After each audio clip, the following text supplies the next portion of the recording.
The morning briefing room at Thunder Ridge Aviation Academy buzzed with the usual pre-flight preparations, but Captain Kyle Henderson's voice cut through the noise like a knife through butter. $20 says Mitchell finds another excuse to avoid the high-altitude training run today. His comment drew knowing chuckles from the assembled pilots, their coffee cups pausing mid-sip as they awaited the inevitable response. Before we jump back in, tell us where you're tuning in from, and if this story touches you, make sure you're subscribed, because tomorrow I've saved something extra special for you. "Make it 50, replied Lieutenant Commander Brad Sullivan, not bothering to lower his voice despite Jessica Mitchell sitting just 3 rows ahead, methodically reviewing her flight charts with the same precision she brought to everything else. "I'm thinking of a mysterious equipment malfunction, maybe a sudden onset of vertigo. She's got a whole arsenal of creative ways to stay below 20,000 feet. The snickering spread through the room like wildfire. 8 months at Thunder Ridge Aviation Academy, and somehow Jessica had become the unofficial target of every pilot gathering. It wasn't that she was incompetent, quite the opposite actually. Her technical knowledge was flawless, her ground school scores were among the highest in Academy history, and her flight simulations were textbook perfect. But there was one glaring issue that overshadowed all her achievements. Jessica Mitchell seemed to have an inexplicable problem with high-altitude flying. "Come on, guys," flight instructor Maria Santos called from the front of the room, though her tone suggested she wasn't particularly invested in defending Jessica. "Let's keep it professional." But the damage was already done. The room's atmosphere had shifted from morning briefing to informal entertainment session, with Jessica as the unwilling star of the show. Captain Derek Reynolds, the Academy's most senior instructor, leaned against the wall with his arms crossed, observing the exchange with calculating eyes. When his gaze landed on Jessica, there was something almost predatory in his expression, as if he were a hunter who had spotted wounded prey. "Mitchell," Reynolds called out suddenly, interrupting the instructor mid-sentence. The room fell silent, 24 pairs of eyes turning toward Jessica like spotlights piercing darkness. "You're familiar with high-altitude oxygen procedures, correct?" The question hung in the air, heavy with implication. Every pilot in the room knew these procedures by heart. They were fundamental certification requirements, as basic as knowing how to start an engine. The question wasn't about knowledge, it was about competence under pressure. "Yes, sir," Jessica replied evenly, her pen still poised over her charts. "Immediate assessment of cabin pressure integrity, emergency oxygen deployment at 10,000 feet, rapid descent to safe altitude while maintaining aircraft control and monitoring passenger oxygen saturation levels." "And if you're dealing with engine failure during that descent?" Reynolds pressed, raising an eyebrow with theatrical curiosity. Before Jessica could respond, Captain Henderson let out an exaggerated sigh that echoed through the room. "Does it really matter? She'll probably black out from altitude sickness before she can reach the emergency procedures checklist anyway." The room erupted in laughter, several pilots nudging each other as if Henderson had delivered the punchline of the century. Even some of the female pilots joined in, their participation somehow making the mockery sting even more. Lieutenant Sarah Kim, one of only 6 women in the program, shook her head with barely concealed amusement. "I mean, it's basic biology," Kim said, her voice carrying the authority of someone who had clearly given this topic considerable thought. "Women have different physiological responses to altitude changes, smaller lung capacity, different blood oxygen distribution patterns. It's not Jessica's fault that nature didn't design her for high-altitude operations." The pseudo-scientific explanation drew approving nods from several pilots who seemed relieved to have a rational justification for their assumptions. It didn't matter that Kim's explanation was complete nonsense. It provided a veneer of legitimacy to prejudices they were already comfortable holding. Instructor Santos made a half-hearted attempt to restore order. "All right, that's enough speculation about physiology," she said, but her smile betrayed her amusement. "Let's focus on today's training objectives."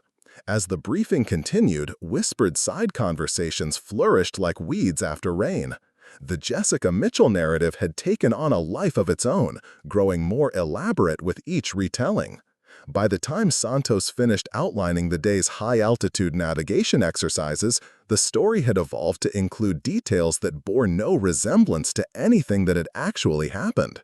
"Did you hear what happened during last week's simulation?" Lieutenant Commander Tom Burke was telling a group of junior pilots near the back of the room. "Apparently she started hyperventilating when they simulated 25,000 feet, had to abort the entire exercise." "That's nothing," replied co-pilot Marcus Williams, shaking his head with theatrical sympathy. "I heard from someone in maintenance that she actually requested modifications to her aircraft's altimeter so it would read lower than actual altitude. Can you imagine? Trying to trick herself into thinking you're not as high as you really are." The junior pilots absorbed this information with the solemnness of students receiving wisdom from their mentors. None of them had actually flown with Jessica or witnessed any of these alleged incidents, but they accepted the second-hand assessments as gospel truth. The narrative was too compelling, too perfectly aligned with their preconceptions to question. Instructor Santos made a half-hearted attempt to restore order. "All right, that's enough speculation about physiology," she said, but her smile betrayed her amusement. "Let's focus on today's training objectives." As the briefing continued, whispered side conversations flourished like weeds after rain. The Jessica Mitchell narrative had taken on a life of its own, growing more elaborate with each retelling. By the time Santos finished outlining the day's high-altitude navigation exercises, the story had evolved to include details that bore no resemblance to anything that had actually happened. "Did you hear what happened during last week's simulation?" Lieutenant Commander Tom Burke was telling a group of junior pilots near the back of the room. "Apparently she started hyperventilating when they simulated 25,000 feet, had to abort the entire exercise." "That's nothing," replied co-pilot Marcus Williams, shaking his head with theatrical sympathy. "I heard from someone in maintenance that she actually requested modifications to her aircraft's altimeter so it would read lower than actual altitude.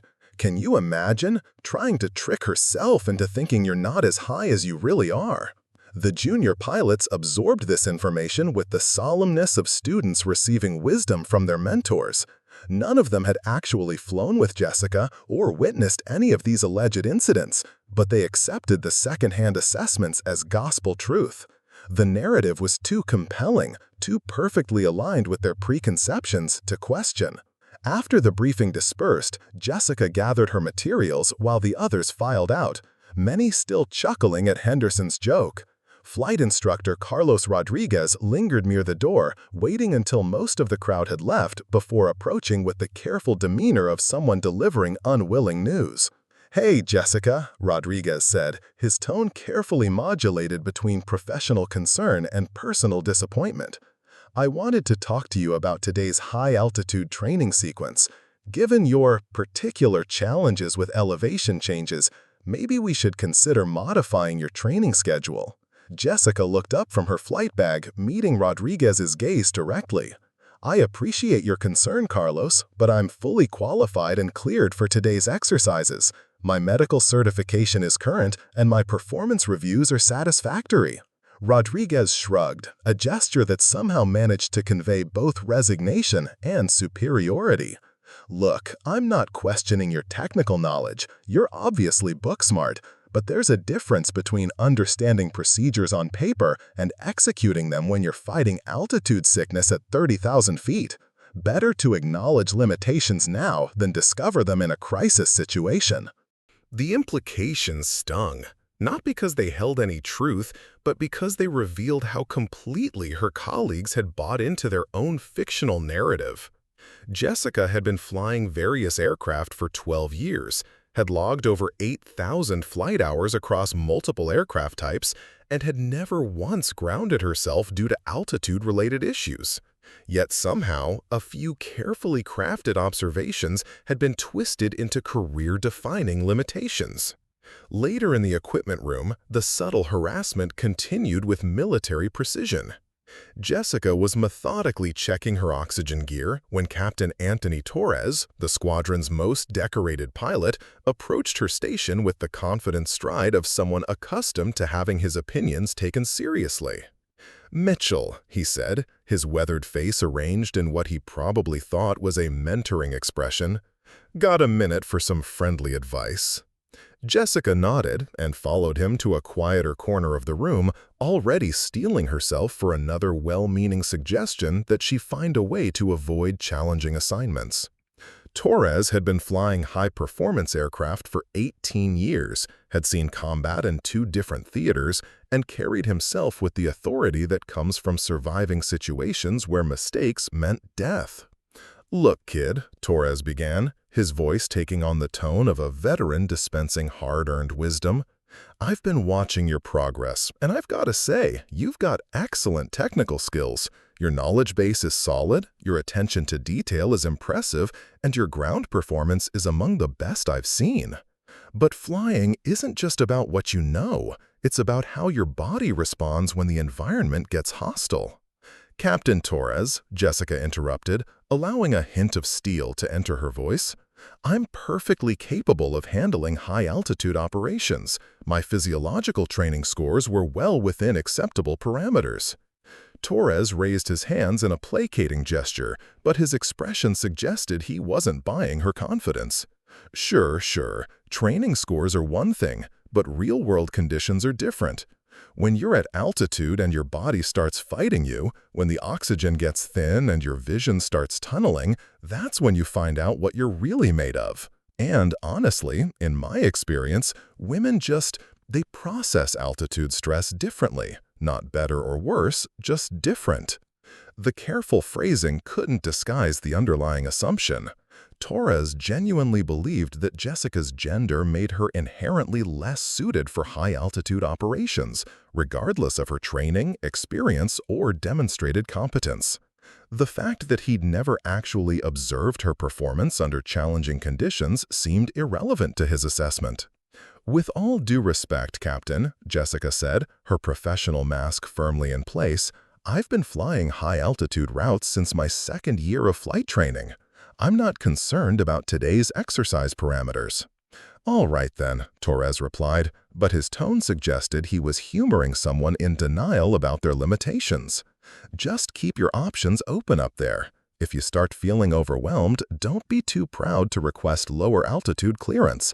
Better to disappoint some instructors than end up in a situation you can't handle because biology got in the way of ambition." That evening, the monthly pilot social gathering at Murphy's Aviation Bar was in full swing. Flight instructor Santos had organized the event as a team-building exercise, though it had quickly devolved into the usual mix of war stories, competitive posturing, and thinly veiled gossip. When Jessica walked through the door, the conversation momentarily paused before resuming with poorly concealed grins and meaningful glances. "Mitchell," Captain Henderson called out, gesturing to an empty bar stool with exaggerated courtesy. "Perfect timing. We were just discussing the psychological aspects of high-altitude flying. Fascinating stuff from a gender-specific perspective." "Absolutely fascinating," echoed Lieutenant Commander Sullivan, raising his beer bottle in mock salute. "The way different hormonal cycles can affect oxygen processing, the impact of body mass distribution on pressure adaptation, really makes you appreciate how different physiological systems respond to extreme environments." Preparing and narrating this story took us a lot of time, so if you are enjoying it, subscribe to our channel. It means a lot to us. Now back to the story. Jessica took the offered seat, knowing that walking away would only fuel their narrative further.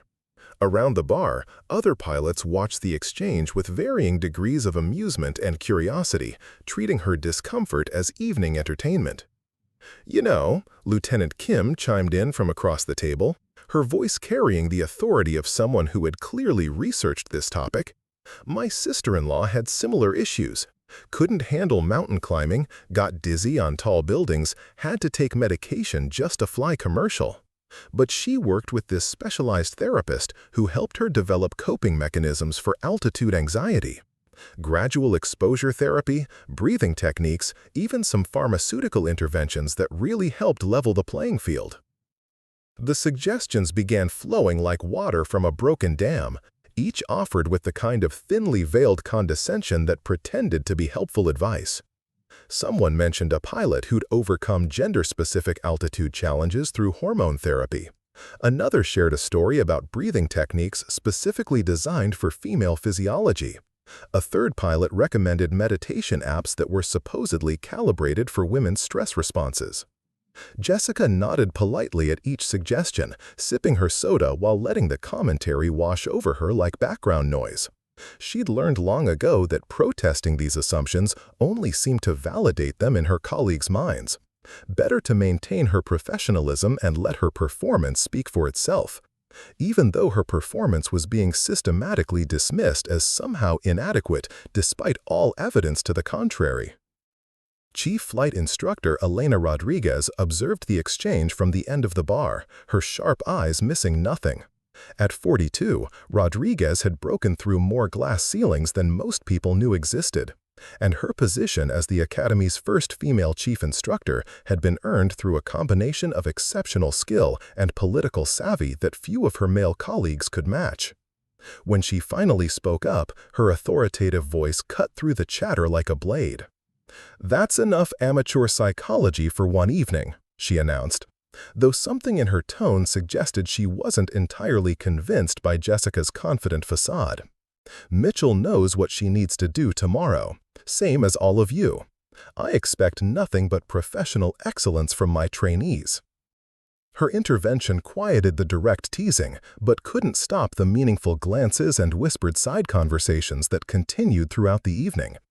Jessica finished her drink and made polite conversation for another hour before excusing herself, her expression revealing nothing of the frustration building beneath her professional composure. As she walked to her car through the parking lot, Jessica could hear fragments of conversation drifting from the bar's open windows. More speculation about her supposed limitations, more amateur analysis from people who knew nothing about her actual qualifications or background. The gender-based assumptions seemed to give everyone permission to become experts on female physiology and aviation performance. "I just think it's irresponsible," she heard Lieutenant Torres saying to a group near the window. "Putting someone with known altitude sensitivity into high-performance training.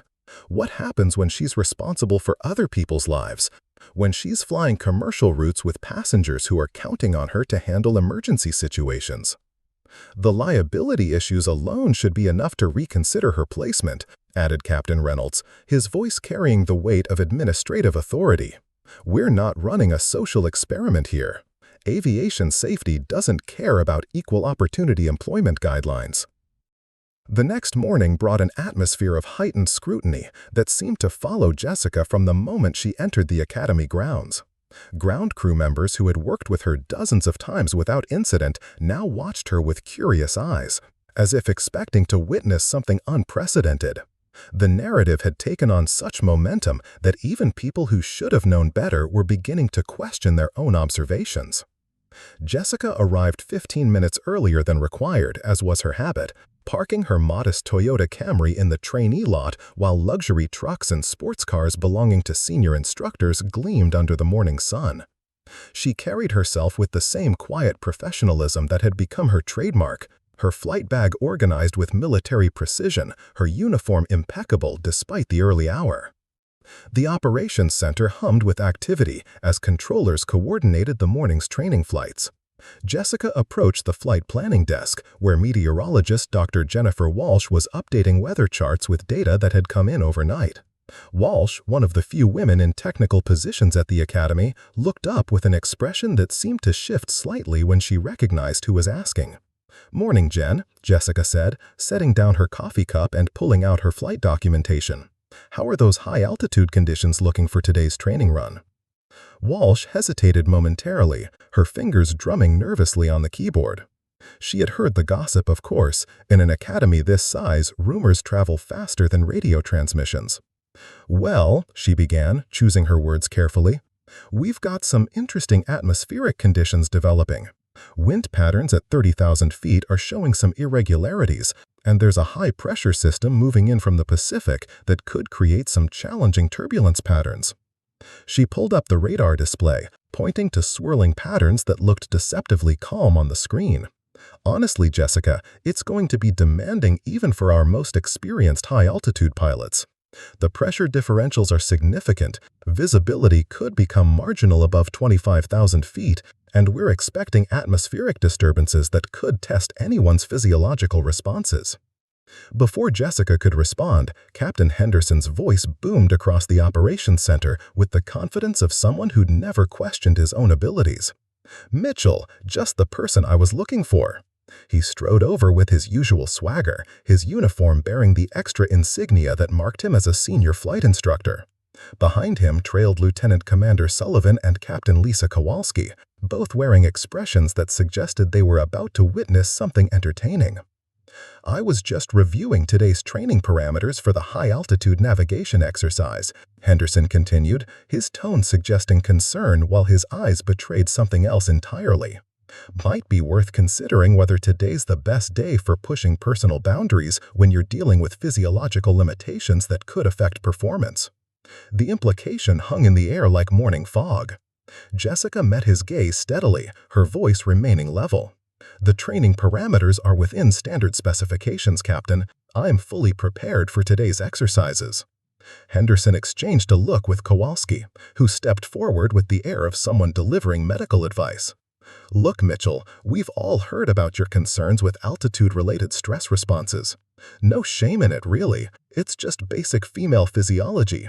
But maybe today isn't the day to push boundaries when you've got evaluation scores depending on your performance." "My concerns?" Jessica asked quietly, her tone carrying just enough edge to make the assembled instructors shift uncomfortably. "Come on," Sullivan interjected with a laugh that sounded forced. "Everyone knows about the altitude sensitivity, the way you react during pressure training, your performance anxiety during high-altitude simulations. We're not judging, we're just looking out for your career advancement prospects." Walsh, who had been listening to this exchange with growing discomfort, cleared her throat. "Actually, Jessica's atmospheric analysis reports are some of the most thorough I've seen. She caught that pressure anomaly last month that could have affected several training flights if it hadn't been properly documented." "That's exactly what I'm talking about," Henderson interrupted, his voice rising slightly. "Always finding problems, always worried about worst-case scenarios. That kind of anxiety-driven thinking doesn't belong in high-performance aviation when conditions get challenging." The operations center had grown quieter, other staff members pausing their work to listen to the conversation. Jessica was acutely aware of the attention, of the way assumptions were crystallizing into accepted fact through sheer repetition and social reinforcement. Chief Instructor Rodriguez appeared as if summoned by the commotion, her sharp eyes taking in the scene immediately. "Problem here?" she asked, though her tone suggested she'd already reached her own conclusions about what was happening. "No problem at all," Henderson replied smoothly, "just discussing whether today's high-altitude training profile is the best assignment for someone with Mitchell's particular physiological considerations." Rodriguez studied Jessica for a long moment, her expression unreadable. There was something calculating in her assessment, as if she were weighing factors that went beyond the immediate conversation. "Mitchell, you feel confident about handling today's atmospheric conditions?" "Yes, ma'am." "Any concerns about the pressure chamber sequences or emergency oxygen protocols?" "None that would affect training operations." Rodriguez nodded slowly, but something in her demeanor suggested she wasn't entirely convinced. "Very well, but I want you to maintain close communication with flight control throughout the exercise. Any deviations from planned parameters need immediate notification, and I want continuous physiological monitoring during pressure changes." As the group dispersed, Jessica caught fragments of whispered conversations that followed in their wake. The story was evolving, becoming more dramatic with each retelling. By the time she reached the equipment prep area, the narrative had grown to include details that bore no resemblance to anything that had actually happened. "Did you hear?" Lieutenant Kim was telling a group of junior trainees. Rodriguez tried to talk her out of today's high-altitude run, but she insisted on going through with it. Either she's incredibly determined or completely delusional about her physiological limitations. "My money's on delusional," replied trainee pilot Amanda Chen, shaking her head with theatrical concern. "I mean, everyone knows women process altitude stress differently than men. Taking on extreme pressure training in her condition is like watching a disaster in slow motion." The junior trainees absorbed this information with the solemn knowledge from their mentors. None of them had ever actually trained with Jessica or witnessed her performance under challenging conditions, but they accepted the second-hand assessments as medical fact. Flight Safety Supervisor Rachel Martinez entered the prep area, her usual smile faltering slightly when she spotted Jessica. "Oh, Jessica," she said, her voice taking on the careful tone people used when delivering potentially upsetting news.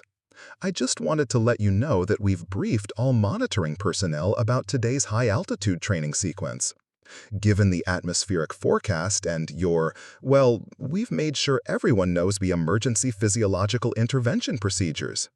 The implication was clear. The safety team had been warned to watch for signs that their trainee might be struggling with altitude-related stress responses.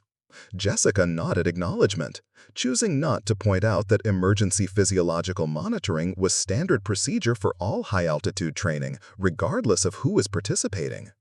As she made her way to the aircraft preparation hangar, the whispers followed her like a persistent shadow. Ground crew members who had worked with her dozens of times without incident now watched her with curious eyes, as if expecting to witness something unprecedented. The narrative had taken on such momentum that even people who should have known better were beginning to question their own observations. Captain David Foster, one of the Academy's most respected veterans, caught up with her near the hangar entrance. "Jessica, hold up a second," he called, his weathered face creased with what appeared to be genuine concern. At 58, Foster had been flying high-performance aircraft since before most of his colleagues had learned to drive, and his opinion carried considerable weight throughout the pilot community. "I've been hearing talk," he said without preamble, his voice low enough to avoid attention, "about today's training run, about your comfort level with extreme altitude conditions. Now, I don't know what's true and what's gossip, but I do know that high-altitude aviation doesn't forgive mistakes, especially when they're related to physiological limitations." He paused, studying her face as if searching for signs of uncertainty or denial. "I also know that there's no shame in acknowledging when your body isn't designed for certain types of stress. Better to request modified training parameters voluntarily than have the decision made for you after a medical incident." Jessica felt a flash of frustration, but kept her voice steady. "Captain Foster, I respect your experience, but I'm fully qualified for today's training exercises. My medical clearances are current and my performance record speaks for itself." Foster's expression remained skeptical, his decades of experience apparently convincing him that he could read signs that Jessica herself might be missing. "Look, I'm not trying to undermine your confidence, but I've seen promising pilots make dangerous decisions because they couldn't admit their physiological limitations. Female pilots especially. There's often additional pressure to prove that gender doesn't matter, even when basic biology suggests otherwise." The conversation was interrupted by the arrival of her assigned training partner for the day, Lieutenant Commander Brian Patterson, a competent but unremarkable pilot who had been flying Academy training exercises for 4 years. Patterson's greeting was noticeably cool, his usual professional courtesy replaced by something that bordered on medical concern. "Morning, Mitchell," he said, the formal address carrying an undertone that suggested he questioned her fitness for the assignment. "I've reviewed the high-altitude training protocols. Pretty demanding atmospheric conditions ahead. Nothing too extreme for experienced pilots, but with your history of altitude sensitivity, maybe we should discuss contingency plans." "My history?" Jessica asked, genuinely puzzled by the certainty in his voice. "You know," Patterson said, his discomfort evident, "the physiological response issues. Everyone's heard about your challenges with pressure changes and oxygen processing. I'm just saying, if you start feeling overwhelmed or need me to take over primary controls during the altitude phases, don't hesitate to speak up. No judgment here, just looking out for training safety. The casual assumption stung more than the overt mockery had. Patterson genuinely believed he was being supportive, offering to take over training responsibilities from a pilot he assumed was compromised by gender-specific physiological limitations. The fact that he'd never actually trained with her before, had never observed her performance under pressure, seemed irrelevant to his assessment. As they continued the pre-flight equipment check, Jessica became aware of increased scrutiny from training operations. Normally, routine communications carried an undercurrent of heightened attention, as if supervisors were preparing for the possibility of a medical emergency.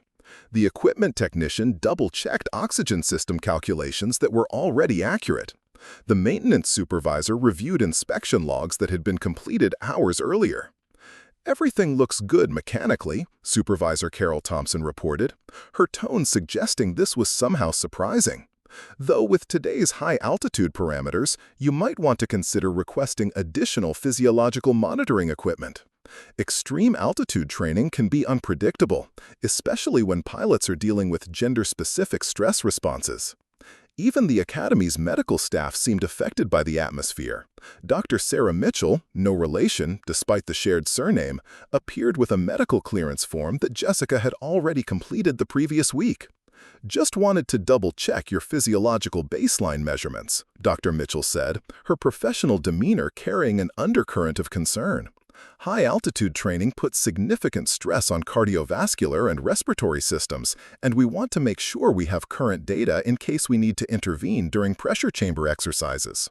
"My medical clearance is currently through next month," Jessica replied, but she submitted to the additional tests anyway, knowing that resistance would only fuel speculation about her fitness for training. The medical examination was thorough and professional, but Dr. Mitchell's questions seemed to focus heavily on symptoms that Jessica had never experienced. Questions about altitude-related headaches, pressure-induced nausea, oxygen processing difficulties, and stress responses that seemed designed to elicit admissions of physiological limitation. "Your baseline measurements look normal," Dr. Mitchell concluded, though her tone suggested some disappointment in the results. "But remember, physiological responses can change under stress. If you experience any unusual symptoms during altitude phases, dizziness, breathing difficulties, cognitive impairment, don't try to push through them.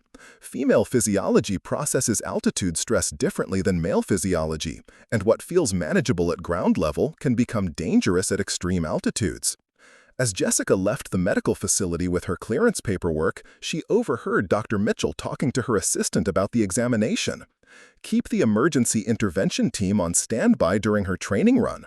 I'm not seeing obvious red flags in her baseline measurements, but the anecdotal reports from instructors suggest we should be prepared for physiological complications." The stage was being set for a self-fulfilling prophecy. Everyone was watching, waiting for confirmation of their assumptions about Jessica's gender-based limitations. The atmosphere of expectation was so thick it could almost be measured on the aircraft's instruments.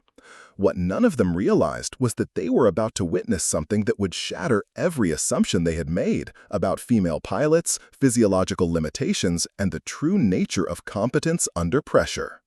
The pre-dawn darkness enveloped Thunder Ridge Aviation Academy as the morning shift began filtering into the training facilities.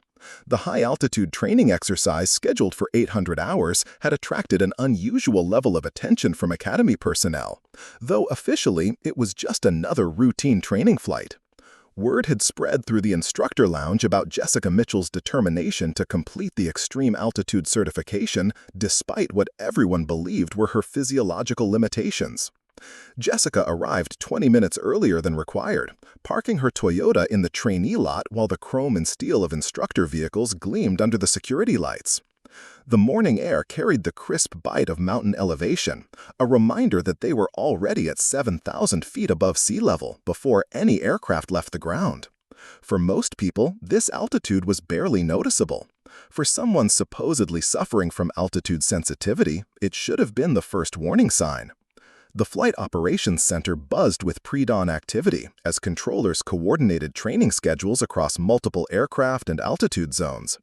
Jessica approached the duty desk where Operations Supervisor Lieutenant Colonel James Wright was reviewing the day's training manifest with the methodical precision of someone who had been managing complex aviation logistics for 15 years. "Mitchell," Wright said, looking up from his paperwork with an expression that seemed to carry more weight than a routine training assignment warranted, "I need to brief you on some complications that have developed with today's high-altitude exercise." He gestured toward a large display screen showing weather patterns, aircraft positions, and restricted airspace boundaries that painted a complex picture of the training environment they would be operating in. "We've got 3 separate training missions running simultaneously in different altitude zones. Your high-altitude navigation exercise at 30,000 feet, a formation flying drill at 15,000 feet, and a low-level tactical training run at 500 feet above ground level." Wright highlighted different sections of the airspace map with a laser pointer, his expression growing more serious as he outlined the complexity of the morning's operations. "Normally, we maintain significant separation between these exercises, but we've had to compress the training windows due to incoming weather systems that will shut down all high-altitude operations by 1200. "What kind of weather complications?" Jessica asked, studying the meteorological data with the intensity of someone who understood that weather could transform routine training into life-threatening situations. "Severe atmospheric disturbances moving in from the Pacific, wind shear warnings, severe turbulence advisories, and pressure systems that could create dangerous downdrafts throughout the mountain corridor. The window for high-altitude training is going to close fast, and when it closes, it's going to stay closed for at least 48 hours. The implications were significant. Missing today's training slot would mean waiting nearly a week for the next available high-altitude exercise, effectively delaying Jessica's certification progress and providing more ammunition for those who believed she was looking for excuses to avoid challenging assignments. Before Jessica could respond, the Operations Center's communication system crackled to life with an incoming transmission that would transform the morning from routine training into something approaching emergency conditions. "Thunder Ridge Operations, this is Sierra Nevada Flight 278 declaring emergency. Repeat, declaring emergency." Wright immediately activated the emergency communication protocols, his relaxed morning demeanor vanishing as training supervisor responsibilities took precedence over everything else. "Sierra Nevada 278, Thunder Ridge Operations, state nature of emergency and current position." "Thunder Ridge, Sierra Nevada 278. We have complete engine failure in our Cessna Citation at flight level 280. Pilot incapacitated, co-pilot attempting emergency procedures. Approximately 90 miles northeast of your position, but losing altitude rapidly. We need immediate assistance." The communication center exploded into controlled chaos as emergency protocols activated throughout the facility. Jessica found herself watching a real-world crisis unfold with the clinical fascination of someone whose training had prepared her for exactly these situations, even though she had never expected to witness them during what was supposed to be a routine training exercise. "Sierra Nevada 278, what is the nature of pilot incapacitation?" Wright transmitted, his voice carrying the calm authority that came from years of emergency management experience. "The pilot suffered what appears to be cardiac arrest approximately 10 minutes ago. Co-pilot Lisa Rodriguez is attempting to maintain aircraft control, but she has limited experience with high-altitude emergency procedures. Current altitude 22,000 feet and descending, estimated fuel remaining 45 minutes. Jessica felt her blood chill as the details sank in.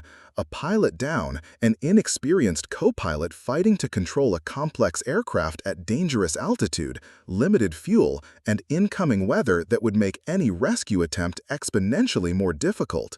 This wasn't a training exercise anymore. This was the kind of real-world emergency that tested every system and every person involved. Wright was already coordinating with multiple agencies, his fingers flying across communication controls as he contacted air traffic control, emergency medical services, and mountain rescue operations. "Sierra Nevada 278, we're vectoring emergency response assets to your position. Can you maintain the current heading and continue descent to 15,000 feet? Negative, Thunder Ridge. Co-pilot reports she's having difficulty maintaining aircraft attitude. Says the controls feel unstable and she's not sure about emergency descent procedures at this altitude. She's asking for immediate assistance from someone who can talk her through high-altitude emergency protocols. The request hung in the air like a challenge to everything the Academy represented. They trained pilots for exactly these situations, but training and reality were separated by a gap that could mean the difference between life and death. Wright looked around the operations center, his eyes landing on the senior instructors who should have been the obvious choice for providing emergency assistance. Captain Henderson stepped forward, his usual confidence intact despite the severity of the situation. "I can handle radio guidance, Colonel. I've got extensive experience with citation emergency procedures." "Same here," added Captain Reynolds, moving toward the communication console. "Between the two of us, we should be able to talk her through the descent procedures and get her to a safe landing." But Wright's expression suggested he was processing complications that went beyond simple radio guidance. "The problem isn't just talking her through procedures," he said, pulling up additional data on his screen. "Sierra Nevada 278 is reporting that their co-pilot is experiencing altitude-related stress symptoms, disorientation, tunnel vision, possible hypoxia despite oxygen equipment functioning normally. Jessica's training kicked in automatically as she processed the implications. If she's experiencing hypoxia symptoms with functioning oxygen equipment, it could be altitude-induced panic rather than actual oxygen deprivation. The stress of the emergency, combined with extreme altitude, could be creating psychological responses that mimic physiological oxygen starvation." Wright looked at Jessica with surprise, as if he had forgotten she was present during the emergency briefing. "That's a very sophisticated analysis, Mitchell, but radio guidance for psychological altitude management requires a different skill set than standard emergency procedures." Before anyone could respond, the situation deteriorated further as Sierra Nevada 28's transmission resumed with obvious desperation. "Thunder Ridge, Rodriguez here. I'm losing it up here. The aircraft feels like it's fighting me. My vision is getting tunnel-like, and I can't seem to process the emergency checklist properly. I need someone who understands what I'm going through, someone who can help me manage the altitude stress while I try to get this thing on the ground." The request was specific and pointed. Rodriguez needed more than technical guidance. She needed someone who could understand and manage the psychological aspects of high-altitude emergency flying, the kind of expertise that required both technical knowledge and personal experience with extreme altitude stress management. Captain Henderson keyed the radio, his voice carrying professional authority. "Sierra Nevada 28, this is Captain Henderson at Thunder Ridge. I need you to focus on your primary flight instruments and begin a controlled descent to 15,000 feet. Ignore peripheral vision disturbances and concentrate on maintaining wings-level flight." "Captain Henderson," Rodriguez replied, her voice carrying a note of panic that hadn't been present earlier. "I appreciate the guidance, but I need to talk to someone who has actually experienced what I'm going through. Someone who understands how altitude affects female physiology specifically. My stress responses don't feel like what I was trained for." The request created an awkward silence in the operations center. Rodriguez was asking for guidance from someone with personal experience managing female-specific altitude stress, but everyone at Thunder Ridge had been operating under the assumption that such experience represented a limitation rather than a qualification. Wright looked around the room, his expression suggesting he was weighing options that didn't exist. "Sierra Nevada 28, stand by while we coordinate specialized consultation." "Thunder Ridge, I don't have time to stand by," Rodriguez transmitted, her voice rising with stress-induced urgency. "I'm at 18,000 feet and still descending. The weather is getting worse, visibility is dropping, and I'm having trouble maintaining aircraft control. I need help now from someone who understands altitude stress management, not just emergency procedures." Dr. Sarah Mitchell's voice crackled over the facility intercom, adding medical complexity to an already dangerous situation. "Operations, medical here. Based on the symptoms described, the co-pilot may be experiencing altitude-induced anxiety rather than hypoxia. Treatment protocols are different, and radio guidance needs to account for psychological stress management rather than just technical procedures." Wright stared at the communication console as if it might provide answers to questions he had never expected to face. Around the operations center, senior instructors who should have been the obvious choice for emergency assistance seemed uncertain about how to proceed when the required expertise involved managing rather than avoiding altitude-related stress. "Colonel," Jessica said quietly, stepping closer to the communication station, "with respect, I believe I can provide the type of guidance Rodriguez is requesting." Henderson turned toward her with an expression of disbelief. "Mitchell, this isn't a training exercise. We're talking about a real emergency situation where someone's life depends on getting expert advice about managing altitude stress. This isn't the time for you to work through your own physiological limitations." "Actually," Wright said slowly, his expression suggesting he was processing information that challenged his previous assumptions, "Rodriguez specifically requested guidance from someone with experience managing female physiological responses to extreme altitude. That's a very specific qualification set." Captain Reynolds stepped forward, his voice carrying administrative authority. "Colonel, with all due respect, sending someone with known altitude sensitivity to provide emergency altitude guidance is like asking someone who's afraid of heights to talk a jumper off a building. Mitchell's personal limitations make her exactly the wrong choice for this situation." But Wright was studying Jessica with the calculating gaze of someone who was beginning to question everything he thought he knew about qualifications and limitations. "Mitchell, what exactly is your experience with high-altitude stress management?" The question hung in the air like a bridge between assumption and reality, between the narrative everyone had accepted and the truth that none of them had bothered to investigate.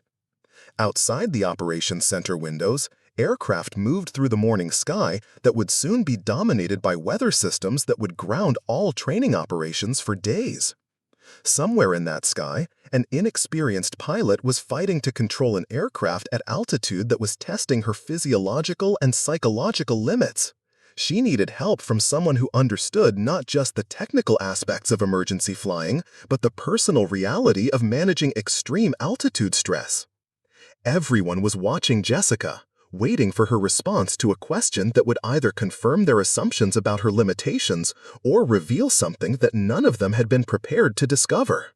The crisis had emerged from routine training into a life-or-death emergency, and the expertise required to resolve it might exist in the last place anyone expected to find it.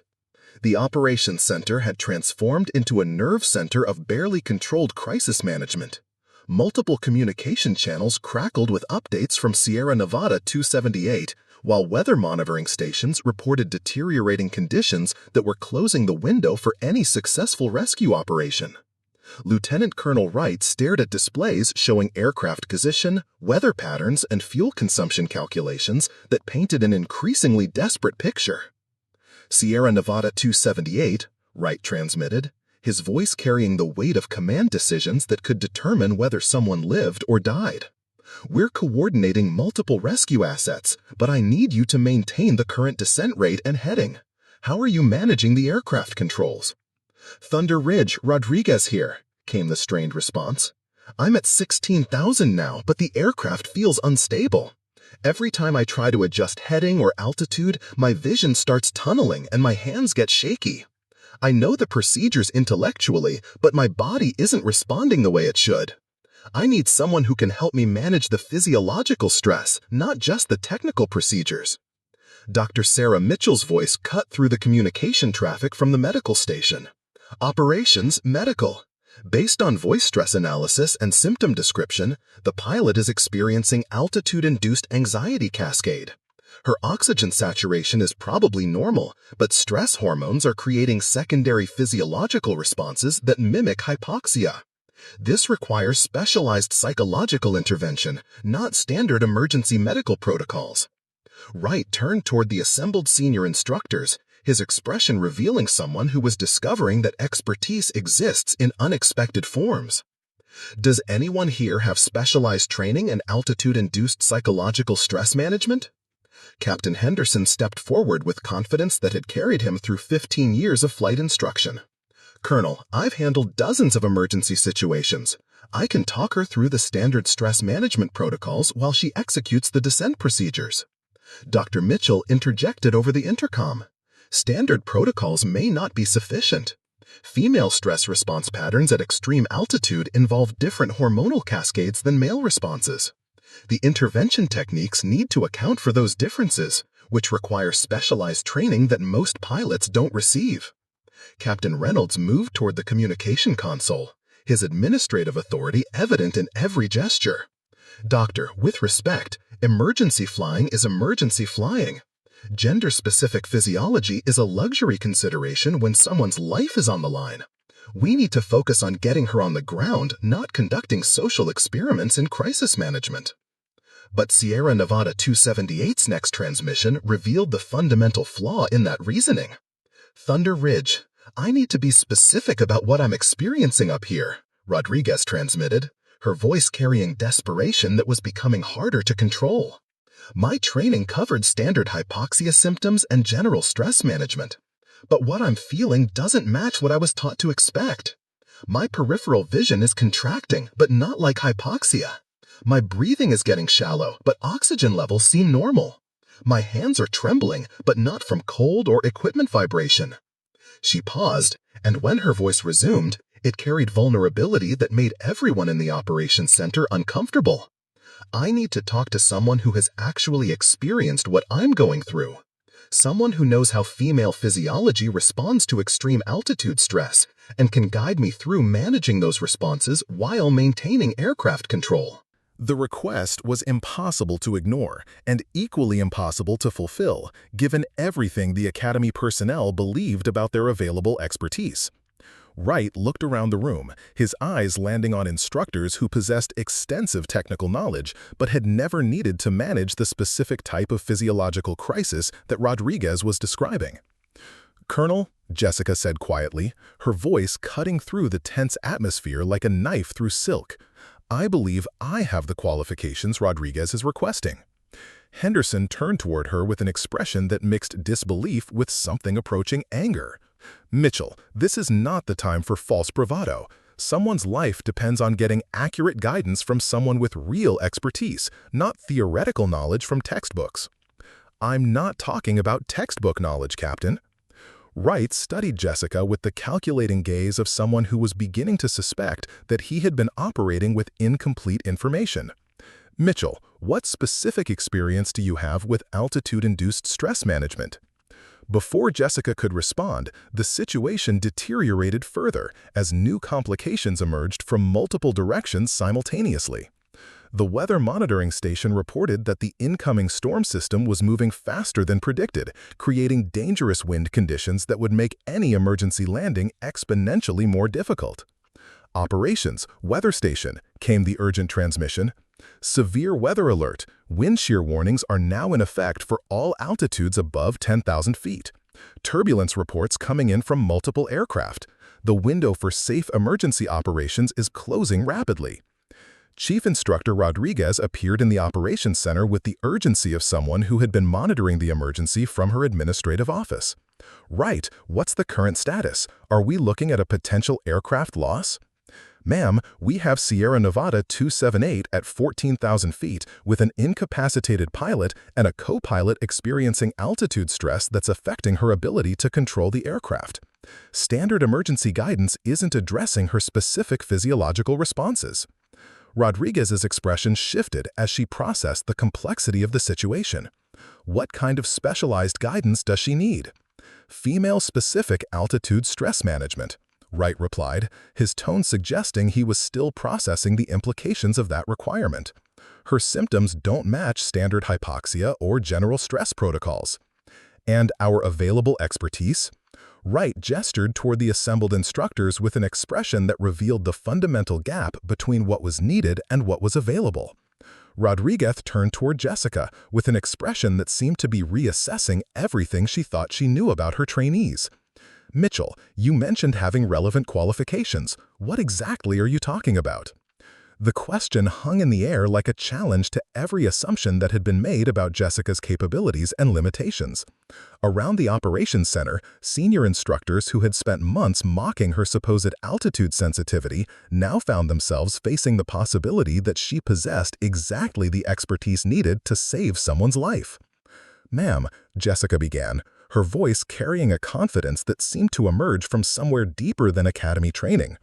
"I have extensive experience with high-altitude stress management, including gender-specific physiological responses to extreme altitude conditions." Captain Torres stepped forward, his weathered face creased with skepticism. "Mitchell, experience with altitude stress usually means you've struggled with it, not mastered it. Rodriguez needs guidance from someone who has overcome these limitations, not someone who is still dealing with them."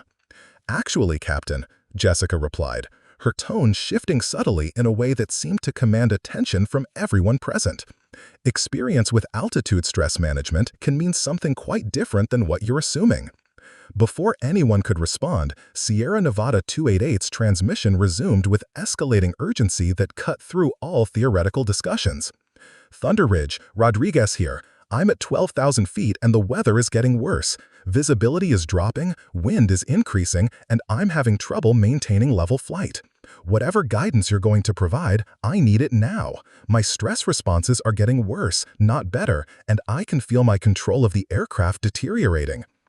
Dr. Mitchell's voice crackled over the intercom with medical urgency. "Operations, we're looking at a cascade failure situation.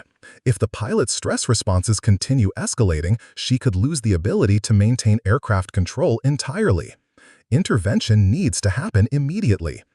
Wright stared at the communication console as if it might provide answers to questions he had never been trained to handle. "Sierra Nevada 288, stand by for specialized consultation." "Thunder Ridge, I don't have time to stand by," Rodriguez replied, panic now clearly audible in her voice. "I need someone who can help me right now, someone who understands what I'm experiencing and can guide me through managing it while keeping this aircraft in the air." Chief Instructor Rodriguez stepped closer to Jessica, her expression intense with the weight of command decisions that could determine whether the emergency end in successful rescue or tragic loss. "Mitchell, I need a straight answer. Do you have the expertise to help that pilot, or are you offering to try something you're not qualified to handle?" "Ma'am, I am qualified." "Based on what training?" Jessica met Rodriguez's gaze directly, her voice carrying authority that seemed to emerge from sources none of them had known existed. "Based on training that isn't listed in my standard academy file." Henderson's voice cut through the tension with disbelief that bordered on anger. "Mitchell, this is not a time for mysterious claims about hidden qualifications. Someone's life is on the line. Either you have specific, documented expertise in high-altitude stress management, or you don't." "I do have that expertise, Captain." "Then why isn't it in your personnel file?" Torres demanded, his suspicion evident in every word.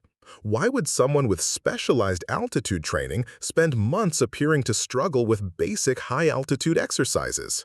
Wright held up his hand in silence, his expression suggesting he was beginning to piece together implications that challenged everything he thought he understood about academy training and personnel assignments. "Mitchell, I need you to be very specific. What training do you have that qualifies you to provide emergency altitude stress guidance?"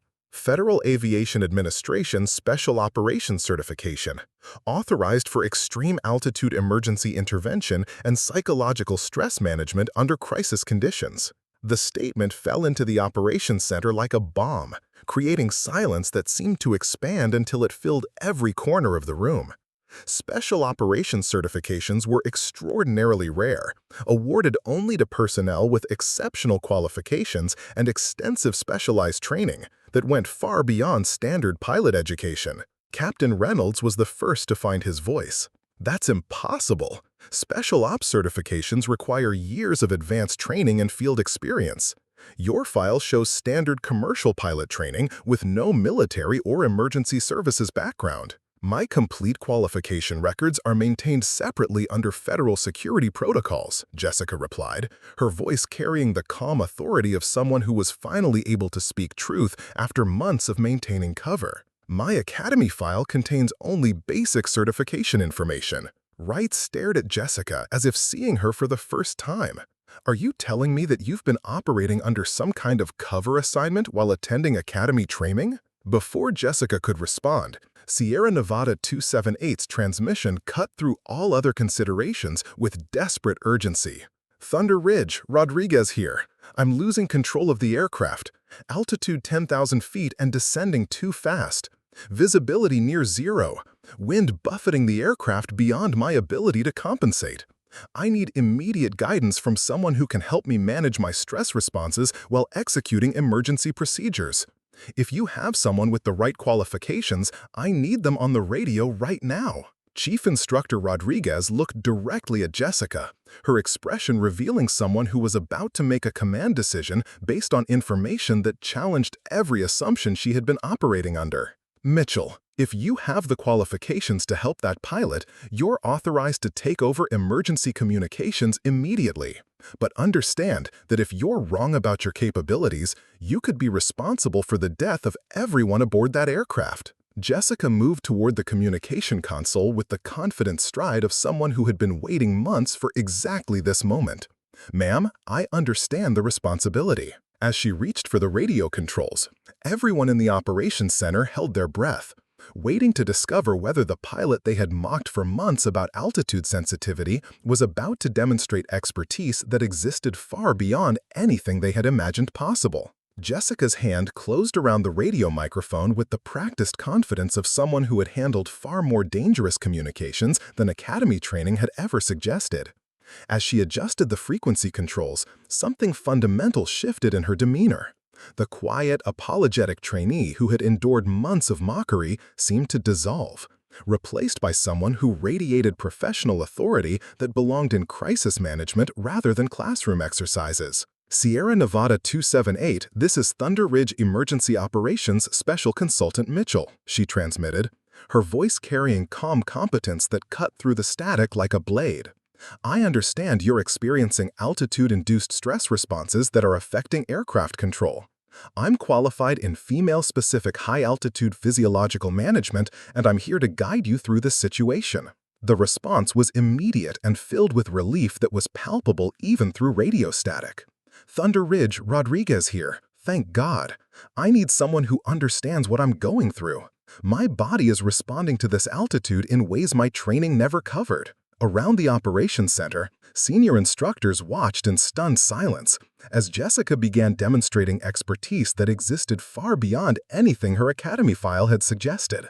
Captain Henderson stepped closer to the communication station, his expression shifting from skepticism to confusion as he listened to guidance that revealed knowledge he had never suspected. Rodriguez, I need you to focus on your breathing first, Jessica instructed, her voice carrying the authority of someone who had managed similar crises before.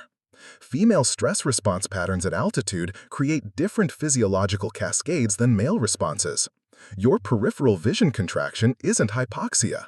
It's stress-induced tunnel vision that can be managed through specific breathing techniques. How do you know that? Rodriguez asked, genuine surprise audible in her voice. That's exactly what I'm experiencing, but none of my instructors ever mentioned gender-specific responses. Because most instructors haven't received training in specialized altitude stress management, Jessica replied, her tone suggesting depths of knowledge that were beginning to make everyone present question their assumptions. I need you to implement controlled breathing. 4 counts in, hold for 4, exhale for 6 counts. This will help regulate the hormonal cascade that's affecting your vision and motor control. Wright moved closer to the communication console, his expression revealing someone who was witnessing expertise that challenged everything he thought he knew about academy training programs. Mitchell, where exactly did you receive training in gender-specific altitude physiology? Instead of answering immediately, Jessica continued her guidance to Rodriguez while simultaneously reaching into her flight bag to withdraw something that glinted in the operations center lighting. It was a leather credential folder that she opened carefully, revealing certifications that none of the academy personnel had ever seen before. Rodriguez, as you implement the breathing technique, I need you to check your instrument readings, Jessica continued. Your altitude should be stabilizing around 9,000 feet. Are your controls feeling more responsive? Yes, actually they are, Rodriguez replied, wonder evident in her voice. The breathing technique is helping with the tunnel vision and the aircraft feels more stable. How did you know that would work? Chief Instructor Rodriguez leaned over Jessica's shoulder to examine the credentials, her expression shifting dramatically as she processed information that recontextualized everything she thought she knew about her trainee. Federal Aviation Administration Emergency Response Division, she read aloud, her voice carrying disbelief. High Altitude Rescue Operations Specialist Level 5 certification. Extreme Environment Physiological Management Instructor. Captain Torres stepped forward, his weathered face creased with confusion. Level 5 certification? I've been flying for 23 years and I've never heard of Level 5 anything in civilian aviation. Because Level 5 certifications are restricted to personnel involved in classified emergency response operations, Jessica replied, her attention still focused on guiding Rodriguez through the crisis. Rodriguez, I need you to begin a controlled descent to 7,000 feet. The lower altitude will reduce the physiological stress factors that are complicating your situation. Dr. Mitchell's voice crackled over the intercom with medical curiosity that overrode professional protocols. Consultant Mitchell, your guidance protocols don't match standard emergency medical procedures. What training authority authorizes the techniques you're implementing? Jessica's smile was enigmatic, carrying secrets that suddenly recontextualized everything Patterson thought he knew about Academy training programs. United States Air Force Pararescue Operations, specialized in high-altitude emergency intervention, currently assigned to civilian aviation emergency response integration under classified operational protocols. The revelation fell into the operations center like a physical presence, creating silence that seemed to expand until it filled every corner of the facility. Air Force Pararescue represented the most elite rescue specialists in the military, personnel who parachuted into impossible conditions to save lives that everyone else had written off as lost. Captain Henderson's voice came out as barely a whisper. You're military. You're not just academy training. You're active duty special operations. Staff Sergeant Jessica Mitchell, United States Air Force 212th Rescue Squadron, she confirmed, her voice carrying authority that transformed the entire operational atmosphere. Currently assigned to the Emergency Response Integration Program under the Department of Defense Civilian Aviation Support Initiative. Wright stared at the credentials as if they might provide answers to questions he had never been trained to handle. The altitude sensitivity story, the training difficulties, all of that was operational cover, Jessica replied matter-of-factly, perfect camouflage for someone whose real qualifications might raise uncomfortable questions about why military special operations personnel are embedded in civilian training programs. As she spoke, Jessica was systematically reconfiguring communication equipment with practiced efficiency that revealed familiarity with systems far more sophisticated than standard academy training required. Hidden panels in the communication console opened to reveal equipment that definitely wasn't part of standard flight operations. Rodriguez, I'm switching you to encrypted emergency frequency, Jessica transmitted, her fingers dancing across controls that most of the Academy personnel had never seen before. This will give us clearer communication and access to additional emergency support systems. Encrypted frequency? Torres asked, his expression revealing someone whose understanding of Academy capabilities was being fundamentally challenged. We don't have encrypted communication systems.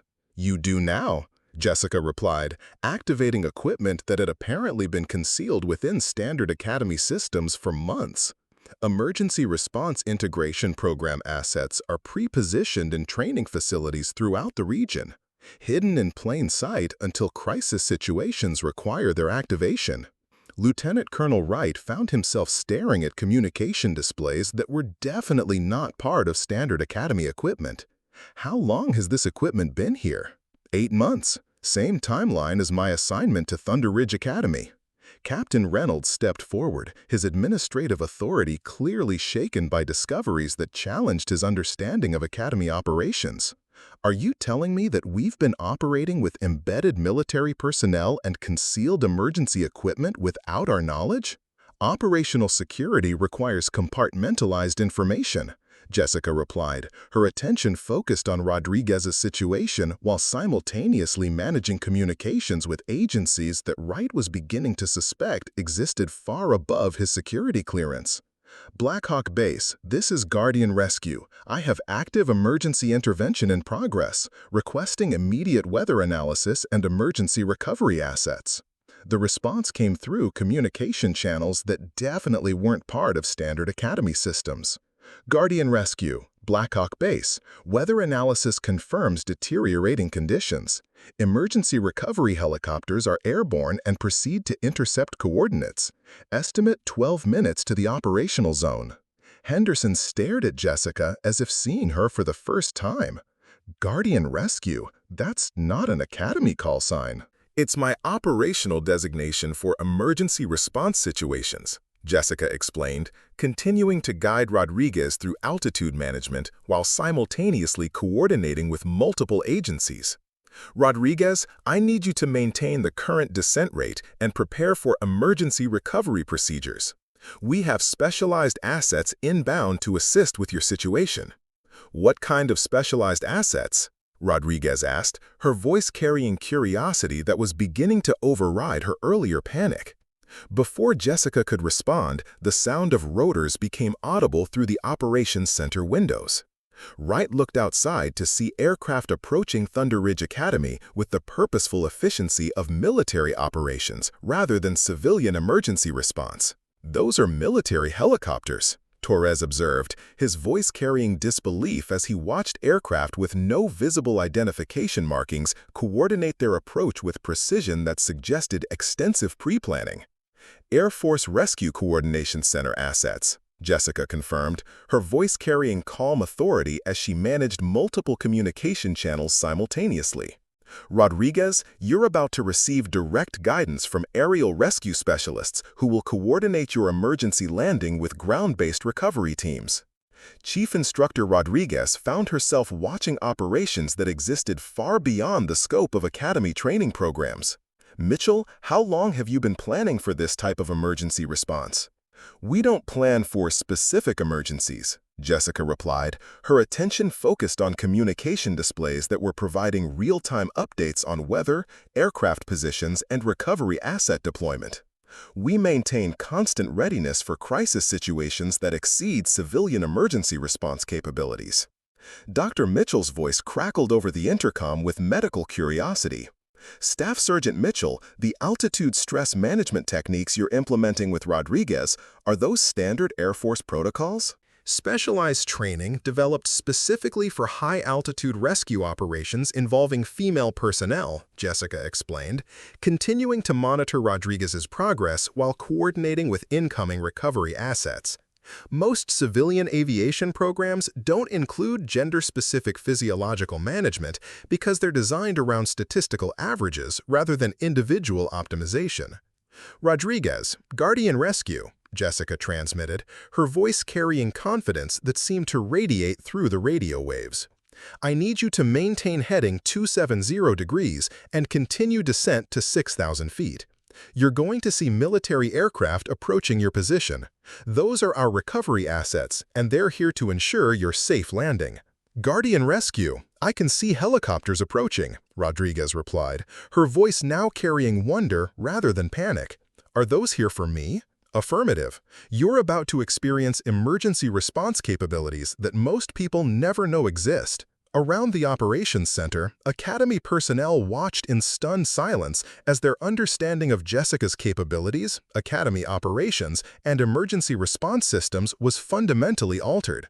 The quiet trainee who had endured months of mockery about altitude sensitivity was revealing herself to be exactly the kind of specialized personnel who got called when situations exceeded everyone else's capabilities. Captain Henderson approached Jessica with an expression that mixed awe with something approaching embarrassment. Staff Sergeant, about those comments we made about your altitude sensitivity, Jessica's response was to continue coordinating Rodriguez's rescue while managing communications with multiple agencies simultaneously. Captain, altitude sensitivity was perfect cover for someone whose real job requires capabilities that most people can't imagine. But why the cover story? Why not just tell us who you really were? Because, Jessica replied, her voice carrying the weight of operational security considerations that existed far above Academy security clearances. The best way to maintain emergency response readiness is to ensure that no one knows it exists until the moment it becomes necessary. Through the operations center windows, they could see military personnel deploying with the efficient precision of special operations teams.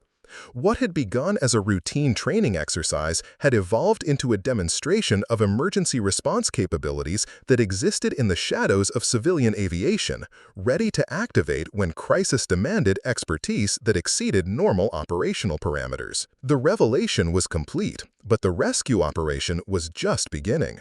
Rodriguez was about to experience emergency assistance that would challenge her understanding of what was possible when the right expertise was applied to impossible situations. The Thunder Ridge Academy Operations Center had transformed into a command hub that bore no resemblance to the routine training facility it had been just hours earlier.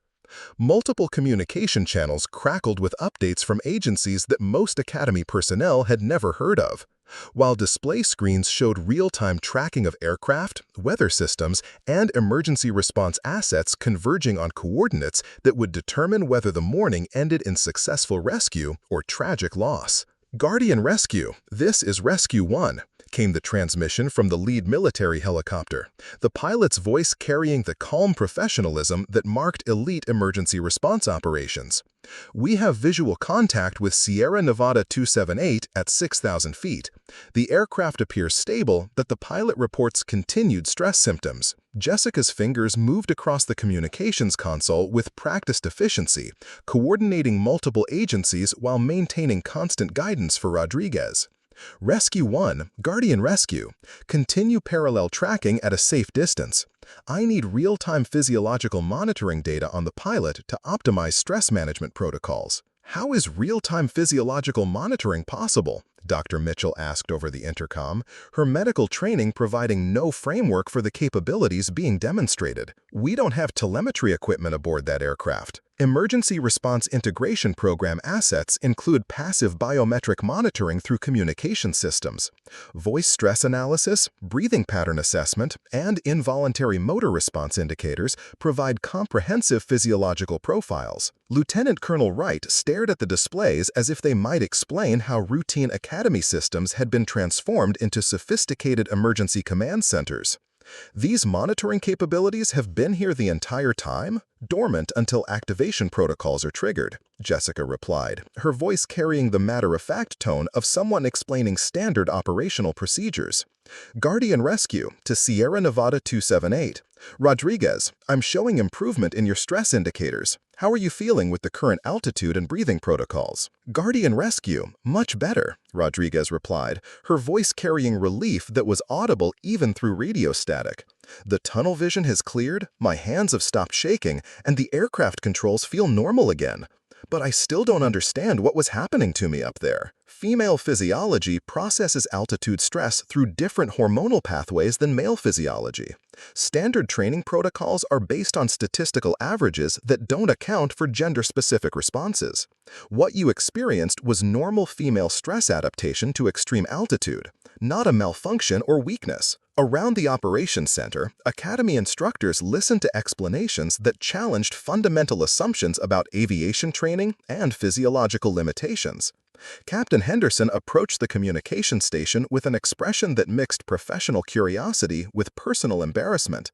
Staff Sergeant, when you say gender-specific responses are normal, are you implying that standard training protocols are inadequate? Standard protocols are adequate for standard situations, Jessica replied, continuing to monitor Rodriguez's descent while coordinating with multiple rescue assets. But crisis situations require specialized protocols that account for individual physiological variations rather than statistical generalizations. Before Henderson could respond, the emergency situation evolved as new complications emerged from the incoming weather system.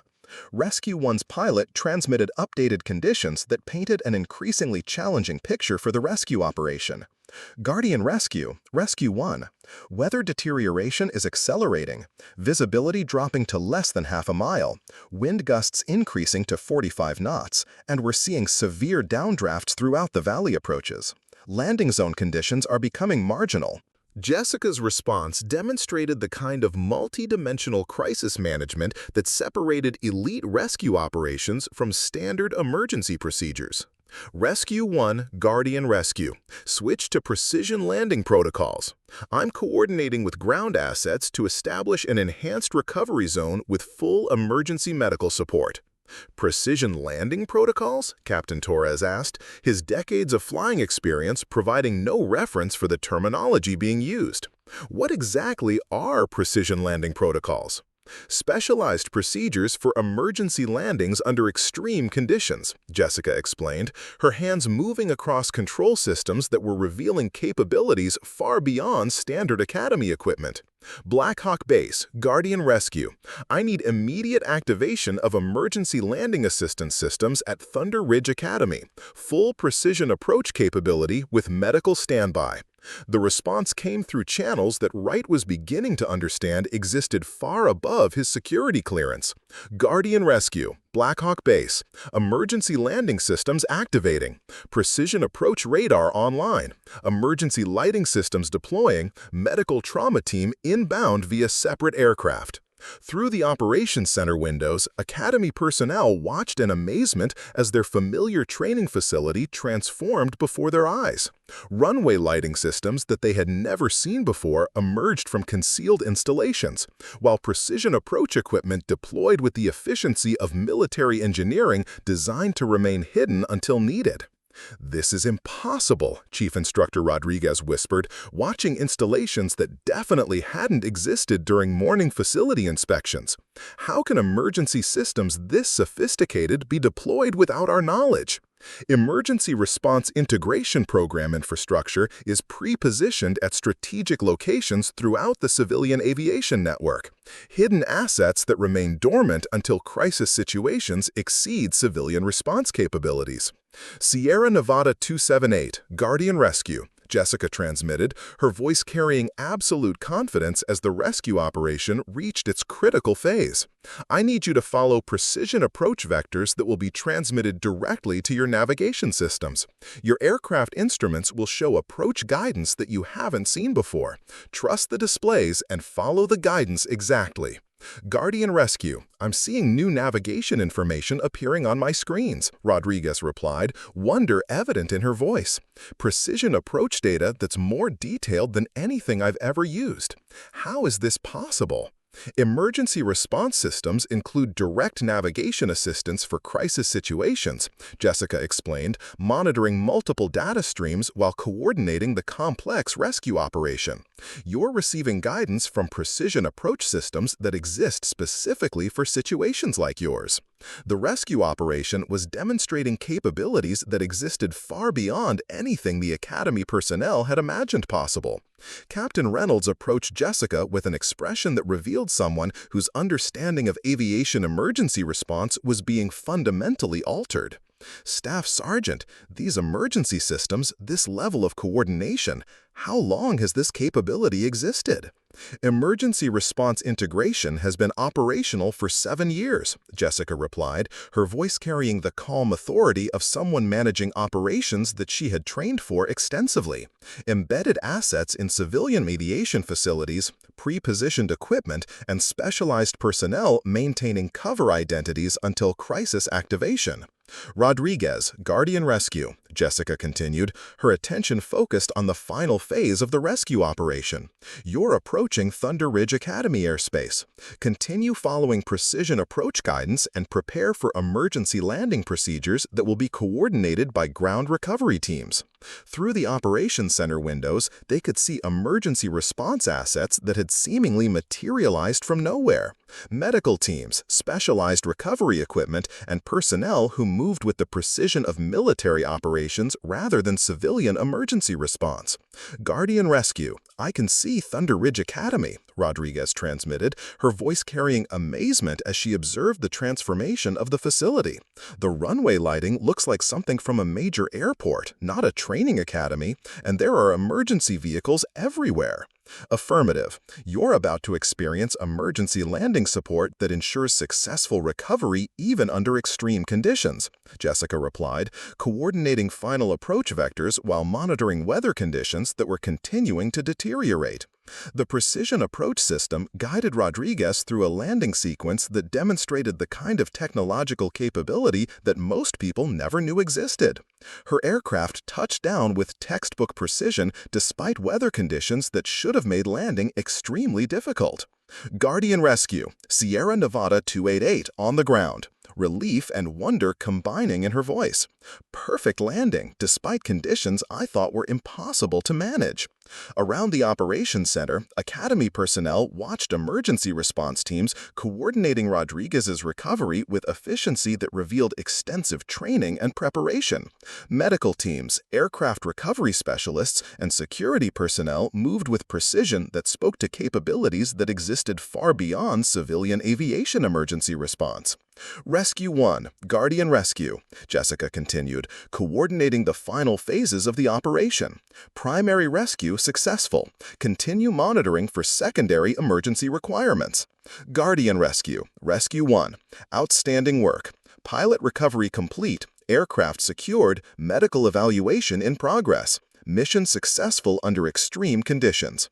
Dr. Mitchell's voice crackled over the intercom with medical curiosity that overrode standard protocols. Staff Sergeant, the stress management techniques you used with Rodriguez, are those documented anywhere in civilian aviation medical literature? Specialized protocols developed through military research into gender-specific physiological responses under extreme stress. Most civilian programs don't include this research because it's classified under military medical development programs. Lieutenant Colonel Wright approached Jessica with an expression that revealed someone whose understanding of Academy operations, emergency response capabilities, and personnel assignments had been completely transformed. Staff Sergeant, I need to ask, how many other Academy personnel are operating under similar cover assignments? Jessica's smile was enigmatic, carrying implications that suggested the morning's revelations were only the beginning of discoveries about the true nature of civilian aviation emergency preparedness. Colonel, that information exists above my authorization level to discuss. But you can confirm that today's rescue operation represents capabilities that are maintained throughout the civilian aviation network. I can confirm that emergency response integration ensures that expertise exists where it's needed, when it's needed, regardless of whether people know it's there. As emergency systems deactivated and concealed equipment returned to dormant status, Thunder Ridge Academy began to resume its appearance as a routine training facility. But everyone who had witnessed the morning's events carried the knowledge that extraordinary capabilities existed hidden within systems they had believed they understood completely. The execution had been flawless, demonstrating that the right expertise applied at the right moment could transform impossible situations into successful outcomes. Rodriguez was safe, the aircraft was recovered, and the Academy personnel had discovered that assumptions about limitations could blind people to capabilities that existed in the most unexpected places. But the full impact of the morning's revelations was still developing as people processed the implications of what they had witnessed. The afternoon sun cast long shadows across Thunder Ridge Academy as the emergency response teams completed their systematic withdrawal from the facility. What had been a bustling command center coordinating impossible rescue operations was gradually returning to the appearance of a routine training academy, though nothing would ever be quite the same for the personnel who had witnessed the morning's revelations. Jessica stood in the operations center, methodically deactivating systems that had transformed the facility into a sophisticated emergency command hub. Her movements carried the practiced efficiency of someone who had conducted similar operations many times before, each action designed to return concealed equipment to dormant status while ensuring operational readiness for future emergencies. Lieutenant Colonel Wright watched the deactivation process with fascination, his administrative experience providing no framework for understanding how such sophisticated systems could be integrated into civilian facilities without detection. Staff Sergeant, how do these emergency assets remain undetected during routine operations? Integration technology designed specifically for civilian concealment, Jessica replied, securing equipment panels that would appear to be standard Academy systems to anyone without proper authorization codes. Emergency response program infrastructure is engineered to be invisible until activation protocols are triggered by crisis situations. Chief Instructor Rodriguez approached with an expression that revealed someone whose understanding of Academy operations had been fundamentally altered. In her hands, she carried preliminary incident reports that would need to be filed with multiple agencies, though she was beginning to suspect that most of the morning's activities would be classified far above her security clearance. Jessica, she said, using the first name with deliberate informality that acknowledged the transformation in their professional relationship. I need to understand something. For 8 months, you've been subjected to mockery, discrimination, and professional undermining based on assumptions about your capabilities. Why didn't you defend yourself? Why allow that treatment to continue when you possess qualifications that exceed everyone else's? Jessica paused in her equipment deactivation, considering the question with the thoughtfulness of someone who had anticipated this conversation for months. Chief Instructor, effective cover requires commitment to the role even when it becomes personally difficult. Defending myself would have raised questions about my background that could have compromised operational security. But the personal cost, Rodriguez pressed, her voice carrying concern that went beyond professional interest. The impact on your career progression, your reputation among colleagues, the psychological stress of enduring constant undermining, was maintaining cover worth that kind of personal sacrifice? The personal cost was acceptable because the operational benefit was significant, Jessica replied, her tone carrying the matter-of-fact assessment of someone trained to prioritize mission success over personal comfort. Captain Henderson appeared in the Operations Center doorway, his usual confidence replaced by something approaching humility. Behind him, several other senior instructors gathered with expressions that revealed people processing fundamental challenges to their professional assumptions and personal prejudices. Staff Sergeant Mitchell, Henderson began, his voice carrying formal respect that acknowledged the transformation in their relative positions. I need to apologize for my behavior over the past months. The comments, the assumptions, the complete failure to recognize your actual qualifications. There's no excuse for the way you were treated. Jessica met his gaze directly, her expression revealing neither anger nor satisfaction, only professional assessment. Captain Henderson, your reactions were exactly what operational planning anticipated. Gender-based assumptions about aviation capabilities provided perfect cover for concealing specialized qualifications. But that doesn't make it right, interjected Captain Torres, stepping forward with the weathered dignity of someone acknowledging serious professional misjudgment. We based our assessment of your capabilities on prejudices. We created a hostile environment for someone whose qualifications exceeded our own. Actually, Jessica replied, you created an environment that perfectly concealed military special operations personnel within civilian aviation training. The statement carried implications that made everyone present uncomfortable, revealing how their prejudices had been systematically exploited to maintain cover for operations they had never suspected were taking place within their facility. Dr. Sarah Mitchell's voice crackled over the intercom with medical curiosity that had been building throughout the afternoon.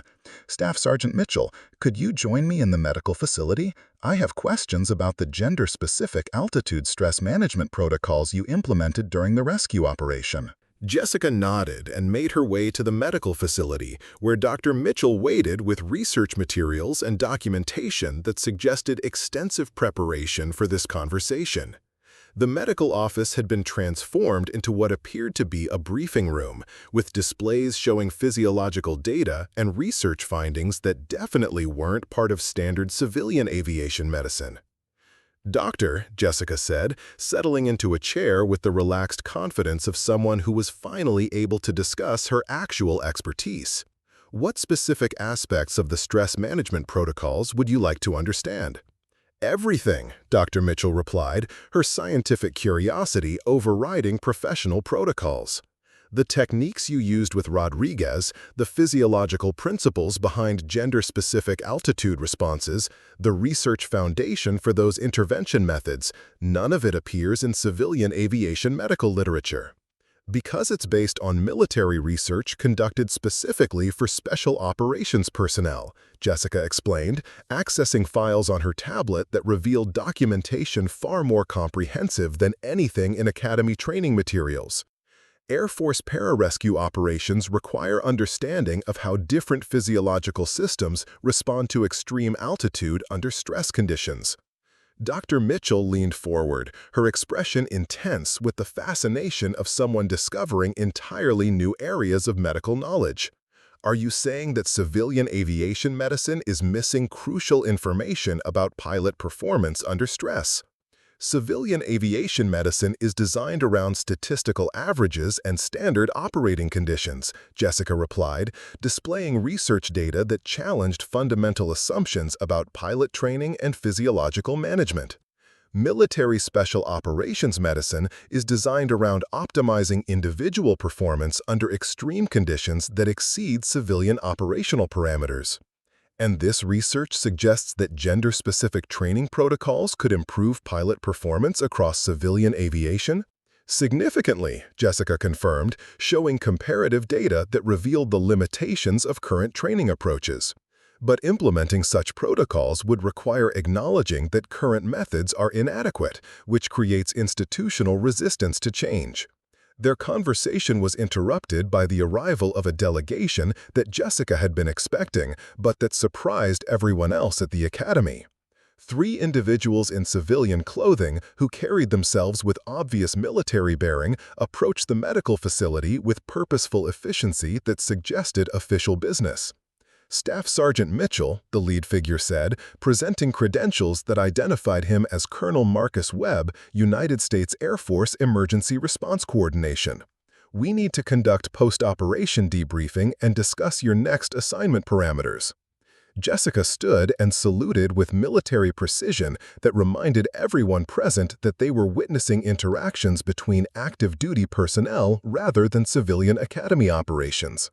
Colonel Webb, operation completed successfully. Primary rescue objectives achieved with full operational security maintained until crisis activation. Outstanding work, Sergeant. Your performance today validated emergency response integration protocols and demonstrated the effectiveness of long-term civilian cover assignments. Dr. Mitchell looked between Jessica and Colonel Webb with a growing understanding of the implications. Staff Sergeant, are you saying that today's rescue operation was a validation exercise for hidden military capabilities within civilian aviation?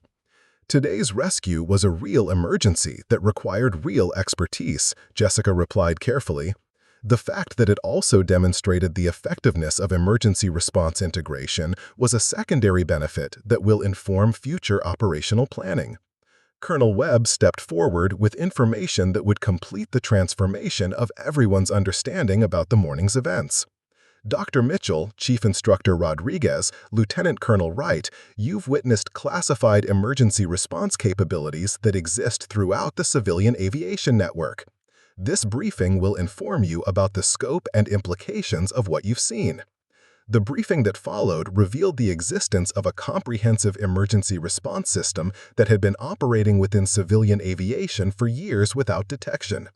Emergency response integration personnel embedded in training facilities, airlines, and aviation support organizations throughout the country, maintaining civilian identities while providing capabilities that are activated during crisis situations. How many facilities have embedded personnel? Wright asked, his administrative experience helping him process the implications of such extensive operations. That information is classified, Colonel Webb replied, but I can confirm that emergency capabilities exist wherever they might be needed, maintained by personnel whose civilian identities provide perfect operational cover. Chief Instructor Rodriguez raised her hand with the hesitation of someone asking questions that might exceed her security clearance. "Colonel, what happens to Academy operations now that Staff Sergeant Mitchell's cover has been compromised?" "Sergeant Mitchell will be reassigned to her next cover position," Webb explained, "and emergency response integration will continue with different personnel and different cover identities. The program adapts to maintain operational security while ensuring emergency capabilities remain available." "And the Academy personnel who witnessed today's operations will continue their normal duties with the understanding that certain aspects of what they observed are classified under national security protocols." Jessica gathered her personal belongings, preparing for departure that would mark the end of her assignment at Thunder Ridge Academy. As she packed equipment that had never appeared in any Academy inventory, Captain Henderson approached with an expression that revealed someone struggling to process the implications of the morning's revelations. "Staff Sergeant, I have to ask, during all those months when we were criticizing your supposed altitude sensitivity, mocking your capabilities, creating a hostile environment based on gender assumptions, what were you really thinking?" Jessica paused, considering the question with the thoughtfulness of someone who had spent months observing human behavior under conditions that revealed fundamental character traits. "Captain, I was thinking that prejudice makes excellent camouflage for capabilities that people aren't prepared to recognize." "But didn't it bother you, the unfairness, the discrimination, the complete failure to acknowledge your actual qualifications?" It provided valuable insight into how assumptions about gender and capability can blind people to reality, Jessica replied, securing the last of her equipment. That insight will be useful in future assignments where similar cover might be required. As Jessica prepared to leave Thunder Ridge Academy, word of the morning's events had begun to spread through unofficial channels throughout the aviation community. Stories about the rescue operation, the revelation of hidden emergency capabilities, and the discovery that assumptions about pilot limitations had concealed extraordinary expertise. Dr. Mitchell approached Jessica with research proposals that had been developing throughout the afternoon. "Staff Sergeant, would it be possible to access the military research on gender-specific altitude physiology? The potential applications for civilian aviation training could be revolutionary." "That would require security clearances and institutional approvals that exceed my authority to grant," Jessica replied, "but I can confirm that such research exists and could significantly improve civilian pilot training if properly implemented." "And the Emergency Response Integration Program. Are there opportunities for civilian aviation personnel to receive training in these specialized protocols?" Jessica's smile carried implications that suggested the morning's revelations were only the beginning of discoveries about the hidden connections between military emergency capabilities and civilian aviation operations. "Doctor, I suspect that such opportunities exist for personnel with appropriate qualifications and security clearances." The afternoon concluded with Jessica's departure from Thunder Ridge Academy, driving away in the same modest Toyota Camry that had marked her as just another trainee for 8 months.